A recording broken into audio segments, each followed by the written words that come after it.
Peyğəmbər onun qapısının yanından keçəndə dayanıb ayaq saxlayıb deyirdi: "Assalamu aleykum ya əhləl beyt." Əlini sinəsinə qoyub salam verirdi. 6 ay Peyğəmbər bu işi tərk eləmədi. Cəmaatı alışdırsın ki, bu çox hörmətli bir qapıdır, dərgahdır. Bu qapıya hücum eləməzlər. Bu qapıya hücum eləməzlər. Qolu bağlı dayanıb və qılınc da başının üstündədir. Birdən Həzrət Fatimə məscidə daxil olur. Tək gəlir məscidə. Əlini o vəziyyətdə görəndə deyir, fəryad eləyir. Deyir ki, and olsun Allaha, qolunu açmasaz, gedəcəm atam Peyğəmbərin məzarının üstündə dua eləyəcəm, bəddua eləyəcəm. Deyir, çıxır məsciddən gedir, gedən kimi artıq məscidin sütunları titriyir. Deyir, bunlar qorxuya düşür. Həzrət Əli deyir, Salman, qaç Fatiməyə dinən ki, bəddua eləməsin. Deyir, Salman gəlir, deyir, ey Peyğəmbərin qızı, sən rəhmət Peyğəmbərinin qızısan.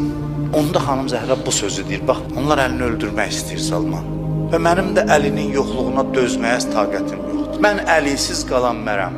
Deyir, Salman deyir ki, xanım, o elə Əlinin əmridir. Deyir, o qədər təvazökar idi. Həzrət Əlinin adını eşidən kimi əriyirdi. Deyir, əgər Əli əmr eləyirsə baş üstə. Qayıdıb gələndə görür ki, qolunu açıblar. İkisi yan-yana qayıdırlar evə.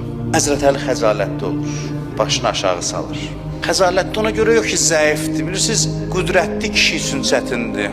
Məcburdur səbr eləsin. Deyir, görür ki, Əli boynunu büküb dayanıb, deyir, gəlir, dayanır, dolanır Həzrət Əlinin başına. Sən narahat olma, hər bir halında sənin yanındayam. Sən tənha deyilsən, sənin Fatimən var.